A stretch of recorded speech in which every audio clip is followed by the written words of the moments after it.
Study 91 के official YouTube channel पर आप सभी विद्यार्थियों का मैं जीएस फैकल्टी जेपी सर हार्दिक स्वागत अभिनंदन वंदन करता हूं। प्रीलिम्स स्पेशल का ये स्पेशल एपिसोड जिसमें मौर्य वंश से संबंधित महत्वपूर्ण प्रश्नों का हम लोग सिंहावलोकन कर रहे हैं। ये 2020 सीरीज जिसमें मैं 20 प्रश्नों का व्याख्या सहित आप लोगों को उत्तर प्रदान करता हूं, जिससे कम से कम 120 प्रश्नों का आप जो है उत्तर आगे दे सकते हैं। शुरू करते हैं आज का ये सेशन। आयोग के द्वारा आयोजित की जाने वाली कोई भी परीक्षा या ऐसी कोई भी एग्जाम जिसमें जीएस अगर पूछता है, हिस्ट्री पूछता है, तो ये सेशन आपके लिए संजीवनी है। शुरू करते हैं आज के इस सेशन को और आज का ये पहला प्रश्न आपके सामने। सारनाथ स्तंभ का निर्माण किया था मौर्य वंश का शासक अशोक। अशोक भारत में पहले व्यक्ति थे, सम्राट अशोक, जिन्होंने अभिलेख अथवा स्तंभ लेख या गुफा लेख स्थापित कराने का जो एक कार्य शुरू किया था। कौन? सम्राट अशोक। विश्व में सबसे पहले यह काम शुरू किया था किसने? हम्बुरावी ने। पिछले क्लास में भी संभवतः मैं बताया, हम्बुरावी बेबीलोन का शासक ये दुनिया का पहला व्यक्ति था जिसने अपने आदेश को, अपने राजाज्ञा को पत्थर पे, शिलाखंडों पे लिखवाने का काम किया, क्योंकि वो तब दौर था जब अभी कागज, स्याही ये सब नहीं होता था। भारत में इस कार्य को सम्राट अशोक महोदय के द्वारा जो है शुरू किया गया था। सारनाथ स्तंभ का निर्माण कार्य किसके द्वारा कराया गया था? जी सम्राट अशोक ने कराया था। सारनाथ स्तंभ पर उसके शीर्ष पर 4 सिंह हैं, शेर बनाए गए हैं जो एक दूसरे की तरफ पीट करके जो है बैठे हुए हैं। इसको सिंह चतुर्भुज कहा जाता है। क्या कहा जाता है? सिंह चतुर्भुज कहा जाता है। क्या कहा जाता है? सिंह चतुर्भुज कहा जाता है। और इस सिंह चतुर्भुज के नीचे हाथी जो महात्मा बुद्ध के गर्भ में आने का प्रतीक है, सांड जो उनके युवा अवस्था का जो है प्रतीक है, घोड़ा जो उनके त्याग का प्रतीक है, उनका भी चित्र जो है दिया गया है। यहीं पर सत्यमेव जयते, सत्यमेव जयते, सत्यमेव जयते का उल्लेख किया गया। और सत्यमेव जयते, सत्यमेव जयते किस उपनिषद से लिया गया है? जी हां, मुंडकोपनिषद से लिया गया है। किससे? मुंडकोपनिषद। आपसे पूछे मुंडकोपनिषद जो है किस वेद का उपनिषद है, तो आप बताएंगे कि किसका उपनिषद है? जी हां, अथर्ववेद का उपनिषद है। मुंडकोपनिषद, मांडुक्य उपनिषद, प्रश्नोपनिषद, ये सब जो है अथर्ववेद के उपनिषद हैं, वेदांत हैं, और उसमें सत्यमेव जयते का उल्लेख किया गया। सारनाथ के स्तंभ पर भी जो है इसका उल्लेख किया गया है। आजादी के बाद इसे भारत का राष्ट्रीय चिन्ह बना दिया गया। कब? 26 जनवरी 1950 को सम्राट अशोक का जो स्तंभ था उस पर दिया गया जो अशोक चिन्ह था, उसे भारत का राष्ट्रीय चिन्ह जो है बनाया गया। और वो जो चतुर्भुज था, सिंह चतुर्भुज, उसको भारत का जो नया संसद भवन है, जो नया संसद भवन बनाया गया है, उस संसद भवन के छत पर भी इसका निर्माण किया गया है। आप लोगों में से कोई भी व्यक्ति अगर जो है बता सके तो मुझको कमेंट करके बताना कि संसद की छत पर जो सिंह चतुर्भुज बनाया गया है, अशोक का जो है राष्ट्रीय चिन्ह को जो स्थापित किया गया है, उस मूर्ति का मूर्तिकार कौन है? बहरहाल यहां पर सारनाथ में जो इनका अशोक स्तंभ था, इसको सबसे पहले खोजने का काम किया था किसने किया था? फ्रेडरिक आस्कर ने किया था। फ्रेडरिक आस्कर ने। आपसे पूछे कि सारनाथ में स्थित सम्राट अशोक का अभिलेख की सबसे पहले खोज किसने की? 1900 ईस्वी में फ्रेडरिक आस्कर ने किया था। फ्रेडरिक आस्कर मूल रूप से जर्मनी का रहने वाला जो है एक व्यक्ति था, इंजीनियर था। भारत में आकर के ब्रिटिश हुकूमत के जो है अंतर्गत वो नौकरी कर रहा था। वो दौर था जब 1900 ईस्वी में भारत में लॉर्ड कर्जन का शासन था, और लॉर्ड कर्जन के द्वारा ही भारत में आर्कियोलॉजिकल डिपार्टमेंट यानी भारतीय पुरातत्व विभाग की स्थापना की गई थी। उसी के अंतर्गत ये नौकरी करता था। कौन? Frederick Oscar. तो बहुत जब हाई लेवल का पेपर होता है तब आपसे जो है पूछता है सारनाथ स्तंभ की खोज किसने किया था? फ्रेडरिक आस्कर ने किया, जो जर्मनी का रहने वाला था। अगर आपसे पूछे कि इसको राष्ट्रीय चिन्ह बनाने का सलाह किसने दिया था, वैसे संविधान अगर मैं पढ़ाया तो बताऊंगा इसको राष्ट्रीय चिन्ह बनाने का जो है सबसे पहला जो है सलाह नंदलाल बोस के द्वारा दिया गया। ये नंदलाल बोस कौन थे? नंदलाल बोस जो कि भारतीय संविधान की प्रतियों पर चित्रकारिता करने की जिम्मेदारी इनको दी गई थी। और भारत का राष्ट्रीय चिन्ह क्या होना चाहिए, इस संदर्भ में सबसे पहले नंदलाल बोस के द्वारा उस समय संविधान सभा के जो अध्यक्ष थे डॉक्टर राजेंद्र प्रसाद को पत्र लिखा गया था। अशोक चक्र को भारत का जो है राष्ट्रीय चिन्ह बनाया गया। स्तंभ लेख सारनाथ में जो दिया गया था, इसके लिए सबसे पहले सलाह किसने दी थी? नंदलाल बोस के द्वारा जो है दिया गया था। बढ़ते हैं हम लोग अगले प्रश्न की ओर। अगला प्रश्न का अवलोकन करें। नेक्स्ट क्वेश्चन, कालसी प्रसिद्ध है। कालसी, कालसी जगह अब जो है पड़ती है कहां पर? उत्तराखंड में। कहां पड़ती है? उत्तराखंड में। ये कभी उत्तर प्रदेश में थी लेकिन अब उत्तराखंड में है। उत्तराखंड में भी जो है देहरादून में है, देहरादून में है। और यह है क्या? अशोक का जो है एक शिलालेख है। तो दिए हुए प्रश्न का कौन सा विकल्प सही है? तीसरा विकल्प सही है। बौद्ध चैत्य का मतलब वो स्थल जहां पर बौद्ध धर्म के लोग जो है पूजा करते हैं, उसको पूजा स्थल को चैत्य कहा जाता है। क्या कहा जाता है? चैत्य कहा जाता है। जहां बौद्ध भिक्षुक निवास करते थे उसको जो है बिहार के नाम से जो है जाना जाता था। अगले प्रश्न का अवलोकन करते हैं हम लोग। अगला क्वेश्चन देखते हैं, ब्राह्मी लिपि को सर्वप्रथम किसने पढ़ा? आप सबको पता है कि सम्राट अशोक के जो अभिलेख हैं ब्राह्मी लिपि में लिखे गए हैं, नहीं तो खरोष्ठी लिपि में लिखे गए हैं, खरोष्ठी लिपि में लिखे गए हैं, नहीं तो अरमाइक लिपि में लिखे गए हैं, अरमाइक, या नहीं तो जो है ग्रीक लिपि में जो है लिखे गए हैं। इसको पढ़ने में सबसे पहले सफलता मिली जिस महानुभाव को, उनका नाम था जेम्स प्रिंसप। कब? 1837 में। कब? 1837 में, 1837 में। सम्राट अशोक के किस अभिलेख को इन्होंने पढ़ा था? तो आप कहेंगे कि इनको पढ़ने में सफलता मिली दिल्ली टोपरा अभिलेख। कौन सा? दिल्ली टोपरा अभिलेख। दिल्ली टोपरा अभिलेख। और आपको जानकारी के लिए बता दें कि यह सम्राट अशोक का जो है अंतिम अभिलेख है। अंतिम अभिलेख है, अंतिम अभिलेख है। कौन सा? दिल्ली टोपरा अभिलेख। टोपरा वर्तमान समय में हरियाणा का अंबाला जिला है। अंबाला जिला में एक गांव है जिसका नाम है टोपरा, जहां पर सम्राट अशोक के द्वारा इस स्तंभ लेख की जो है स्थापना कराई गई थी। जब भारत में शासन होता है फिरोज शाह तुगलक का, तो फिरोज शाह तुगलक ने टोपरा से इस अभिलेख को जो है उखड़वा करके और दिल्ली में फिरोज शाह कोटला का जो किला था उसमें इसकी स्थापना करा दी। तब इसका नाम जो है दिल्ली टोपरा अभिलेख हुआ। सम्राट अशोक का यह अंतिम अभिलेख था जिसको पढ़ने में सफलता मिली किसको? जेम्स प्रिंसप को। कब मिली थी जी? 1837 में। अगर आपसे पूछा जाए कि सम्राट अशोक का सबसे पहला अभिलेख को किसने खोजा था, तो आप बताएंगे टी फेंथलर के द्वारा खोजा गया था। टी फेंथलर। कब? 1750 में। और कौन अभिलेख उसने खोजा था? तो उसने दिल्ली मेरठ अभिलेख को खोजा था। कौन सा? दिल्ली मेरठ अभिलेख। दिल्ली मेरठ अभिलेख। सम्राट अशोक के ये बृहद जो है स्तंभ लेख हैं। और आपको बता दें दिल्ली मेरठ अभिलेख पहले मेरठ में स्थापित था, लेकिन इसको भी फिरोज शाह तुगलक के द्वारा उखड़वा करके दिल्ली लाया गया था। और 1750 में टिफेंथलर को ने सबसे पहले इसकी खोज की थी और ये महोदय ने सबसे पहले इसको पढ़ा था। अन्य विकल्पों में देखें तो एक कनिंघम महोदय, जिनको फादर ऑफ इंडियन आर्कियोलॉजी कहा जाता है, भारतीय पुरातत्व विभाग का पापा। बढ़ते हैं अगले प्रश्न की ओर। अगला प्रश्न का अवलोकन करते हैं। प्राचीन भारत में निम्नलिखित में से कौन सी एक लिपि दाईं ओर से बाईं ओर लिखी जाती है? जी हां, दाईं ओर से बाईं ओर, यानी इधर से किधर, इधर। हम लोग हिंदी लिखते हैं किधर, इधर से इधर।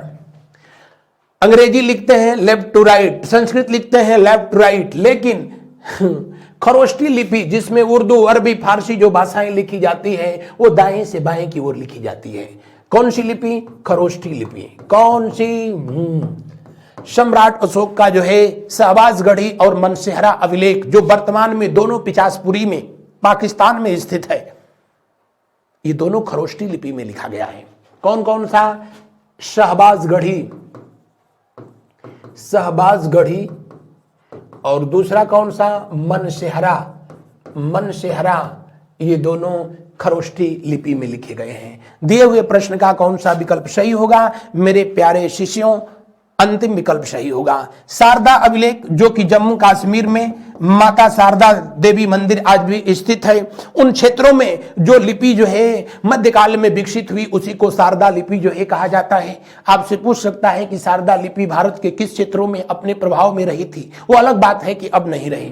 तो जम्मू कश्मीर में नंद नागरी लिपि जो है महाराष्ट्र वाले बेल्ट में जो है अपने प्रभाव में रही थी, जबकि ब्राह्मी लिपि सम्राट अशोक के द्वारा जो है अपने अधिकतम मैक्सिमम जो इनके शिलालेख, स्तंभ लेख, गुहा लेख थे ब्राह्मी लिपि में ही जो है लिखे गए थे। और भाषा उसकी कौन सी थी? प्राकृत। कौन सी भाषा थी? बढ़ते हैं अगले प्रश्न की ओर। अगला प्रश्न देखते हैं, पत्थर पर प्राचीनतम शिलालेख किस भाषा में थे? बस वही बात बार बार। प्राचीनतम शिलालेख, भारत में शिलालेख को स्थापित कराने का कार्य सबसे पहले किसके द्वारा किया गया? अशोक महोदय के द्वारा, जिनका शासनकाल 273 ईसा पूर्व से 232 ईसा पूर्व के बीच रहा था। इनका राज्याभिषेक कब हुआ था? राज्याभिषेक कब हुआ था? तो इनका राज्याभिषेक होता है इनके शासन के 4थे वर्ष में 269 बीसी, 269 ईसा पूर्व में।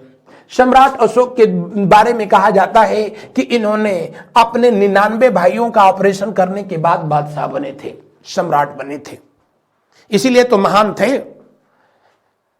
इनके कुल 101 भाई थे जिसमें 99 का ऑपरेशन इन्होंने खुद ही किया था, ऐसा बौद्ध साहित्यों से जो है प्रमाण मिलता है।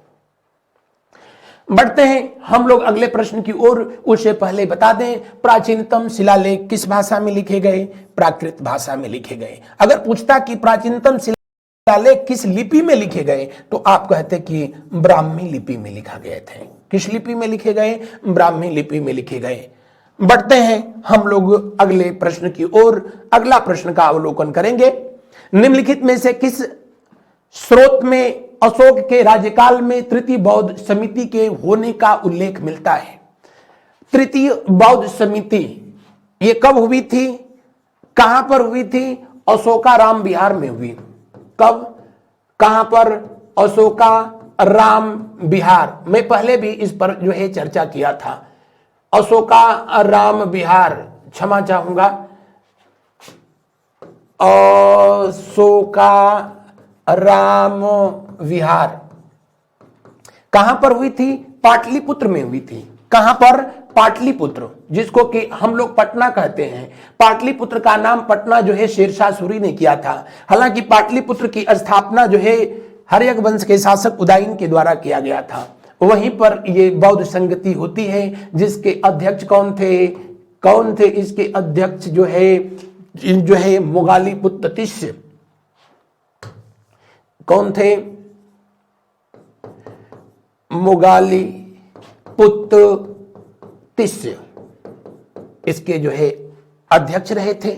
और इसका उल्लेख अब ये पूछ रहा है कि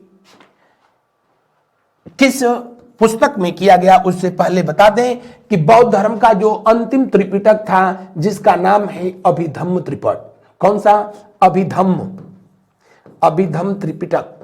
अभिधम्म त्रिपिटक का जो है निर्माण भी, संरचना भी, रचना भी यहीं पर किया था।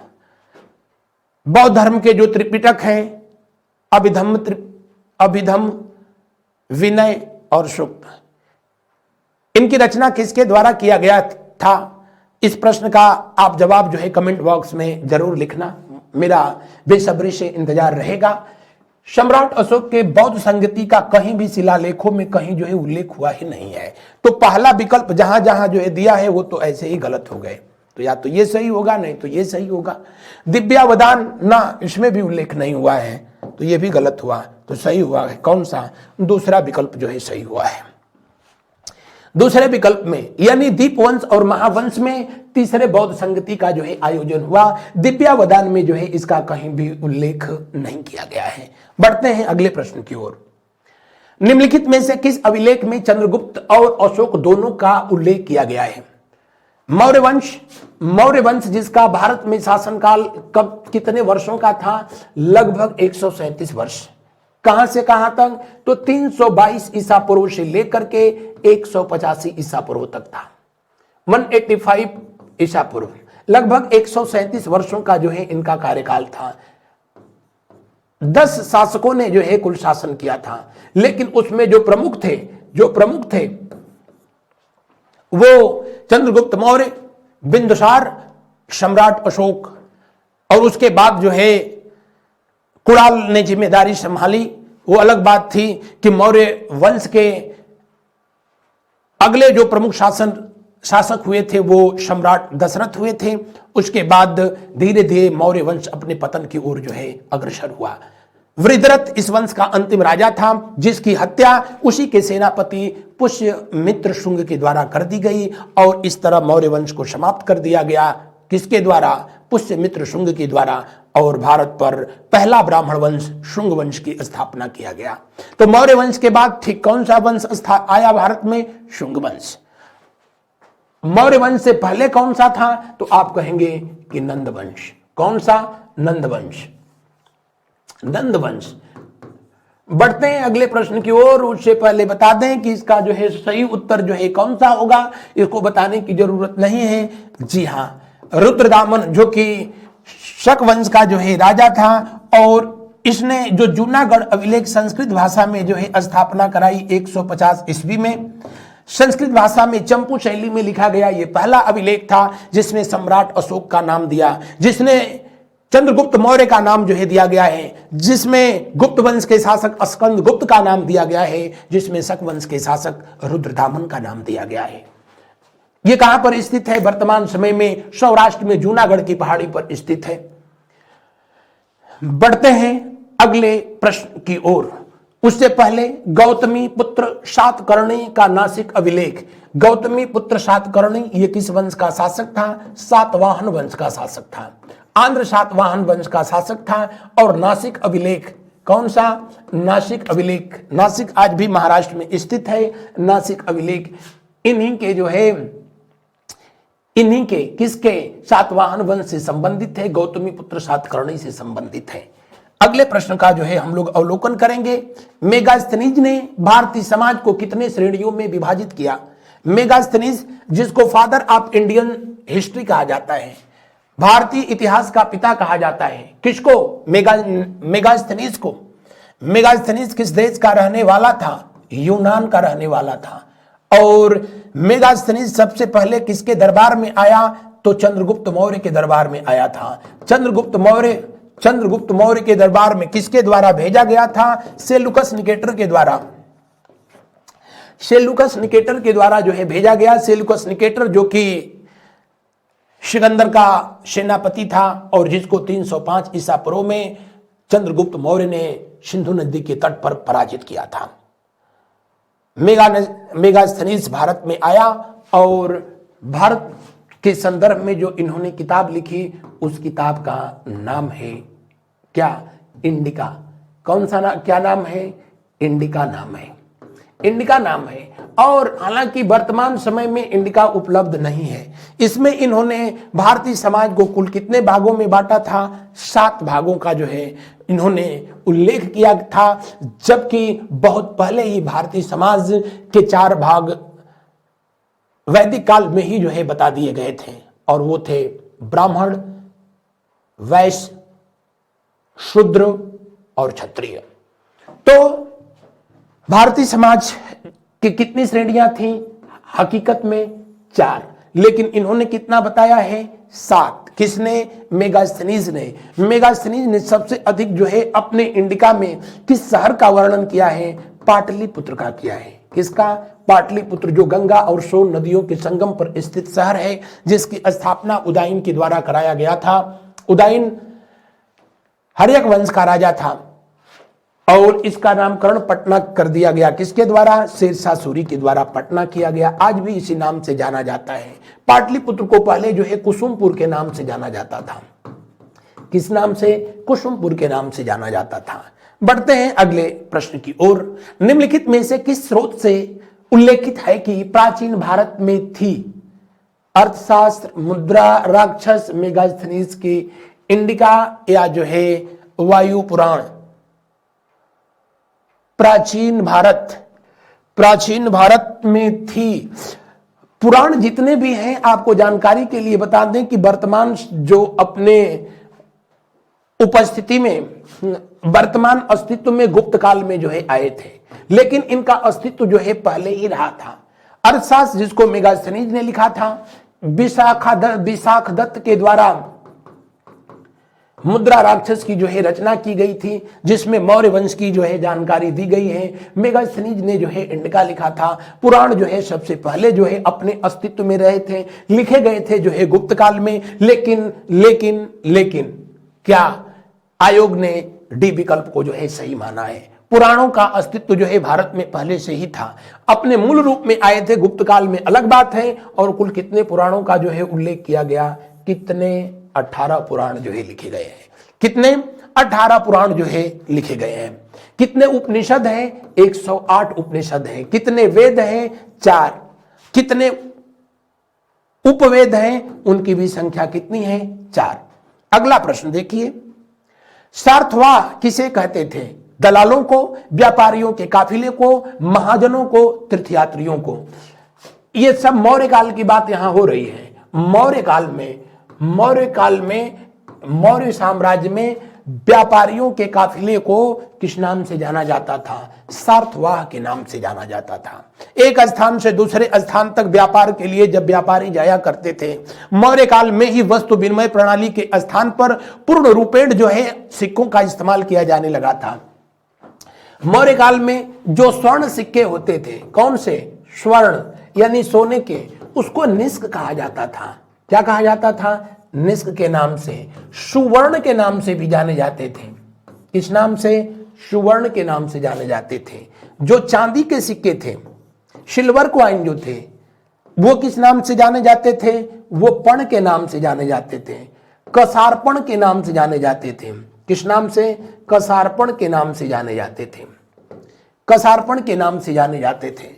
तो दिए हुए प्रश्न का कौन सा विकल्प सही होगा? दूसरा। हालांकि मौर्य काल में तांबे के भी सिक्के जो है प्रचलन में आ गए थे। बढ़ते हैं अगले प्रश्न की ओर। पंकोद कस निरोधे मौर्य प्रशासन द्वारा लिया जाने वाला एक टैक्स था, कर था। और किस प्रकार का कर था? तो उन दिनों भी स्वच्छ और स्वच्छता पर विशेष ध्यान दिया जाता था। उन दिनों सड़क पर कीचड़ फैलाने वाले लोगों से जो टैक्स लिया जाता था, उसको जो है किस नाम से जानते थे? पंकोद कसा निरोधे। पंक का मतलब ही होता है, पंक का मतलब ही होता है क्या? कीचड़। क्या होता है? कीचड़।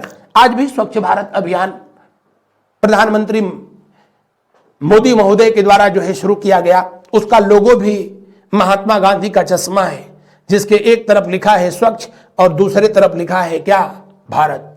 यानी जिधर स्वच्छ है उधर भारत नहीं है, और जिधर भारत है उधर स्वच्छ नहीं है। यानी कुछ भी हो, लेकिन अभियान ये सफल है। और उन दिनों भी कीचड़ फैलाने वाले लोगों से जो है जो टैक्स लिया जाता था, कीचड़ फैलाना या सड़क पे गंदगी करने वाले लोगों से जो आर्थिक जुर्माना लिया जाता था, उसे इस नाम से जो है जाना जाता था। आपको बता दें कि चंद्रगुप्त मौर्य के शासनकाल में, किसके शासनकाल में? चंद्रगुप्त मौर्य के शासनकाल में सोनार गांव, अब ये वर्तमान जगह में कहां पड़ता है? बांग्लादेश में। सोनार गांव से लेकर के और पेशावर जो कि अब पाकिस्तान में है, पेशावर को कभी पुरुषपुर के नाम से जाना गया, पेशावर को कभी पुरुषोत्तमपुर के नाम से जाना गया। कहा जाता है कि मर्यादा पुरुषोत्तम राम के याद में भरत के पुत्र तक्ष ने पुरुषोत्तमपुर शहर का स्थापना किया था, जो पुरुषपुर या अब पेशावर के नाम से जाना जाता है। इसके बीच जो है एक सड़क का निर्माण सबसे पहले कराया जाता है चंद्रगुप्त मौर्य के द्वारा, और उस सड़क का नाम जो है राजपथ दिया जाता है। क्या नाम दिया जाता है? राजपथ, जो कि मिट्टी की सड़क थी उन दिनों। कालांतर में जो है इस सड़क का जो है पुनर्निर्माण किया गया, किसके शासनकाल में? शेरशाह सूरी के शासनकाल में। किसके शासनकाल में? शेरशाह सूरी के शासनकाल में। तब इस सड़क का नाम दिया गया क्या? सड़क ए आजम। सड़क ए आजम। आगे चल करके जब भारत में ब्रिटिश हुकूमत जो है आई, तो यहां लॉर्ड ऑकलैंड के शासनकाल में, किसके? लॉर्ड ऑकलैंड के शासनकाल में इस सड़क का नाम जो है ग्रैंड ट्रैंक रोड दिया गया, जीटी रोड दिया गया, जो कि वर्तमान समय में आज भी है। अब जो है ये दिल्ली से कलकत्ता, अमृतसर से कलकत्ता तक है, क्योंकि पेशावर वाला बेल्ट जो है अब पड़ जाता है पाकिस्तान में, और इधर ये वाला बेल्ट जो है बांग्लादेश में जो है पड़ जाता है। बढ़ते हैं हम लोग अगले प्रश्न की ओर। अगला प्रश्न को देखते हैं। बुलंदी बाग प्राचीन स्थान था पाटलिपुत्र।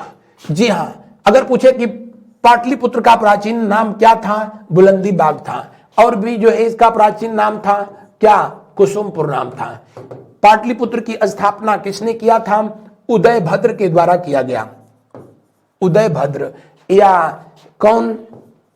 उदयन के द्वारा जो है किया गया। किस वंश का यह शासक था? हर्यक वंश का शासक था। किस वंश का शासक था? हर्यक वंश का। यही उदयन जिसने अपने पिता अजातशत्रु का इसलिए ऑपरेशन कर दिया। क्यों? क्योंकि अजातशत्रु ने भी अपने बाप बिंबिसार का ऑपरेशन किया था। तो हर्यक वंश को भारत में पितृहंता वंश के नाम से जाना जाता है, क्योंकि इस वंश के शासकों ने अपने तात यानी अपने जो है पापाओं का ऑपरेशन करते गए थे। बढ़ते हैं अगले पंक्ति, अगले प्रश्न की ओर। उससे सबसे पहले बता दें, श्रावस्ती, श्रावस्ती जो वर्तमान समय में उत्तर प्रदेश में है, वाराणसी जो कि गंगा, वरुणा और असी तीन नदियों के जो है तट पर है। वरुणा और असी को मिलाकर के ही जो है काशी को वाराणसी के नाम से जो है जाना गया था।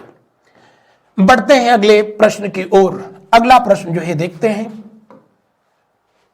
किस प्राचीन नगर के अवशेष कुम्हरार स्थल से प्राप्त होते हैं? फिर वही बात, पाटलिपुत्र से जो है कुम्हरार आज भी जो है वहां पर स्थित है। कुम्हरार स्थल से पाटलिपुत्र के अवशेष या सम्राट चंद्रगुप्त मौर्य के राजमहल का उल्लेख जो है किया गया था अपने पुस्तकों में। किसके द्वारा किया गया था? मेगास्थनीज के द्वारा किया गया था। उसका अवशेष आज भी कुम्हरार से या बुलंदी बाग से जो है प्राप्त होता है। कहां से? पटना से। तो दिए हुए प्रश्न का कौन सा विकल्प सही होगा?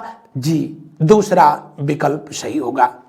आपसे पूछा जाए कि पाटलिपुत्र का अपने पुस्तकों में सबसे विशद वर्णन किसने किया है? मेगास्थनीज ने किया है। किस पुस्तक में किया है? इंडिका में किया है, जिसमें उसने लिखा कि चंद्रगुप्त मौर्य का राजप्रसाद बेहद भव्य था महल, लेकिन वो किसका बना हुआ था?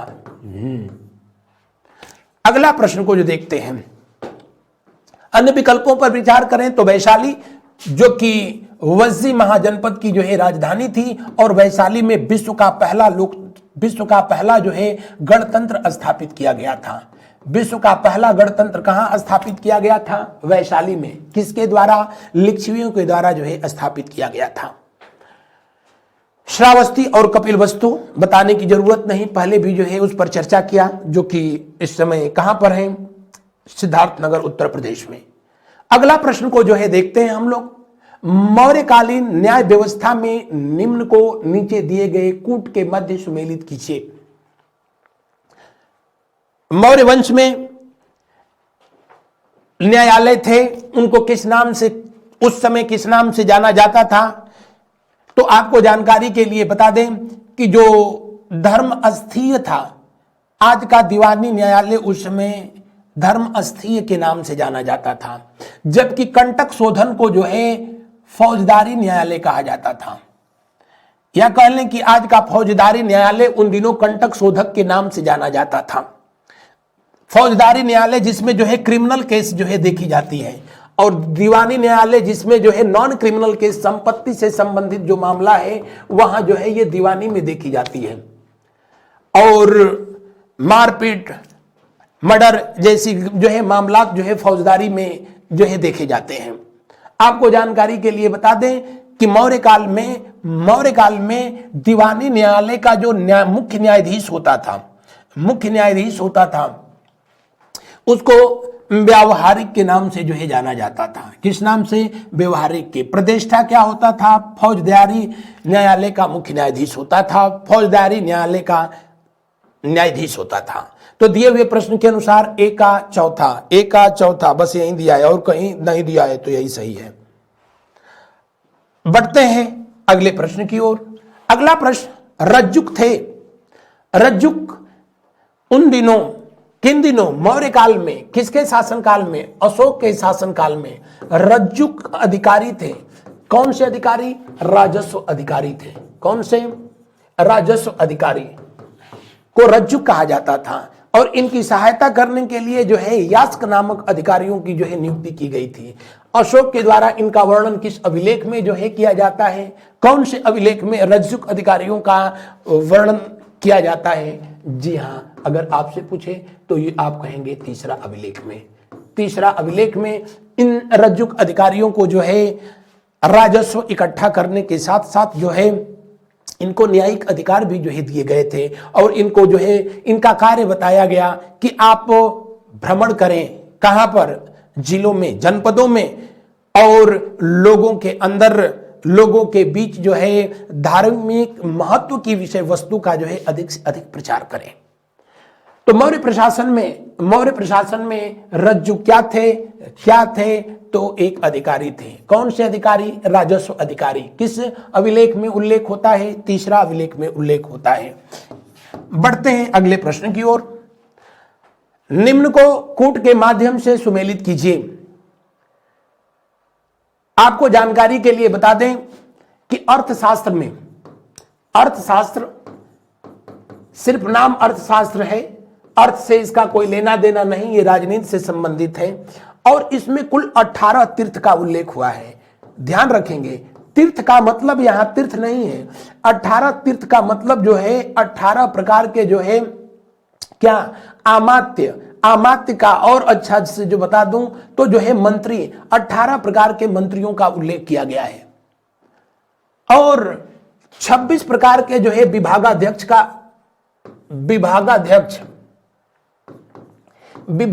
का जो है उल्लेख किया है। किसने?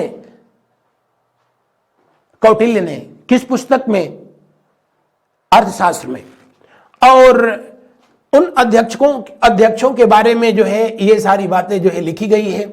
जैसे अक्रा अध्यक्ष खदानों का जो है नियंत्रक होता था। चलो यहीं से शुरू कर दें तो ये सही होगा। सीता अध्यक्ष क्या होता था? कृषि भूमि का अध्यक्ष होता था। उन दिनों एक टैक्स लिया जाता था जिसका नाम ही सीता था, उसका संबंध ही जो है एग्रीकल्चर से था। तो अगर आपको यही दो अगर जो है पता हो तो उस आधार पर भी जो है इनका आप डिसीजन ले सकते हैं कि डी का चौथा सही होगा। बस यही दिया ही है, तो बाकी ये भी गलत, ये भी गलत, ये भी गलत। कौन सा सही? तीसरा। दिए हुए प्रश्न का कौन सा विकल्प सही है? तीसरा विकल्प सही है। बढ़ते हैं अगले प्रश्न की ओर। अगला प्रश्न, सूची 1 को सूची 2 से सुमेलित कीजिए और सूचियों के नीचे दिए गए कूट से सही उत्तर का चयन कीजिए।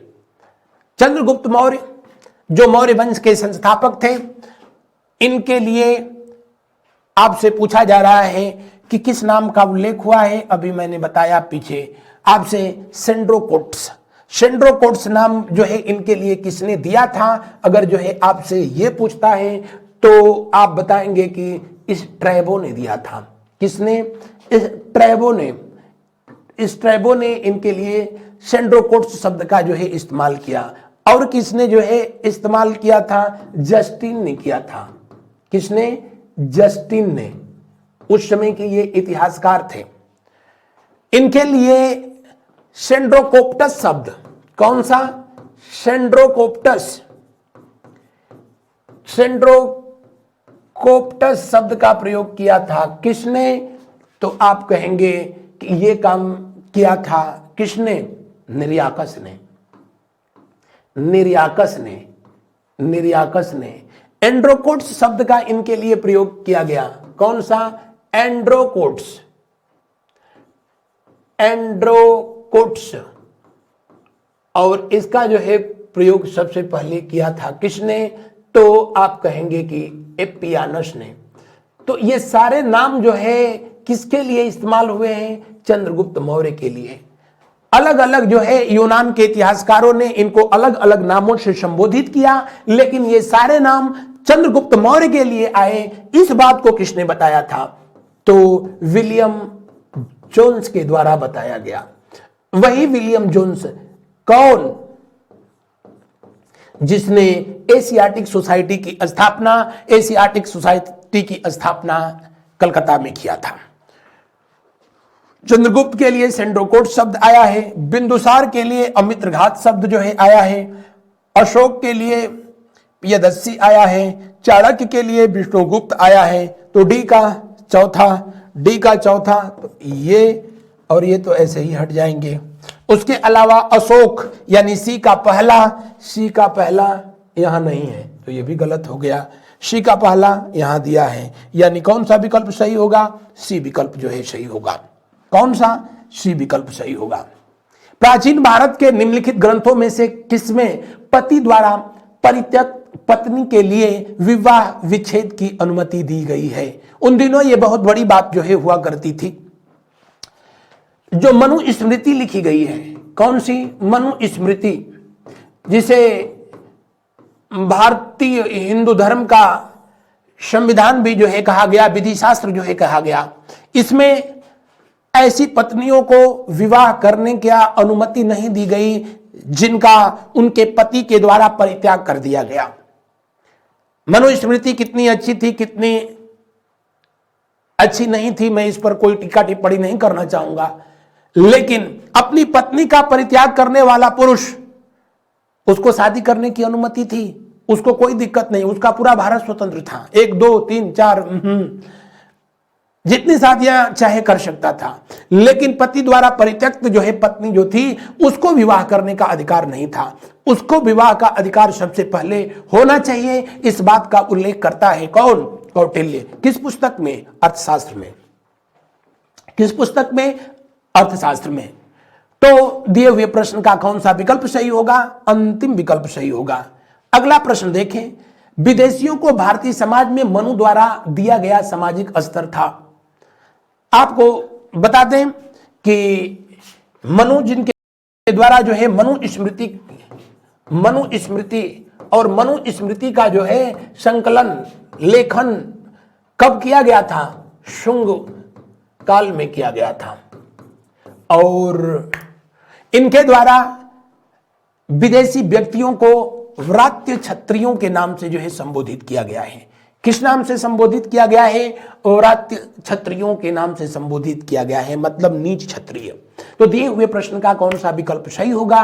अंतिम विकल्प सही होगा मेरे प्यारे विद्यार्थियों। तो आज का ये सेशन आपको कैसा लगा? इसमें और क्या आप जो है चाहते हैं कि ऐड ऑन किया जाए, या और कितने बेहतर तरीके से जो है आप तक इस सेशन को पहुंचाया जाए? आप अपना सुझाव कमेंट बॉक्स में जरूर छोड़ना। आज बस इतना ही। ये 2020 सीरीज होगी जिसमें सिर्फ 20 प्रश्नों का ही मैं व्याख्या सहित उत्तर बताऊंगा। इस तरह आज का ये सेशन समाप्त होता है और थैंक यू, धन्यवाद, शुभ रात्रि, गुड नाइट।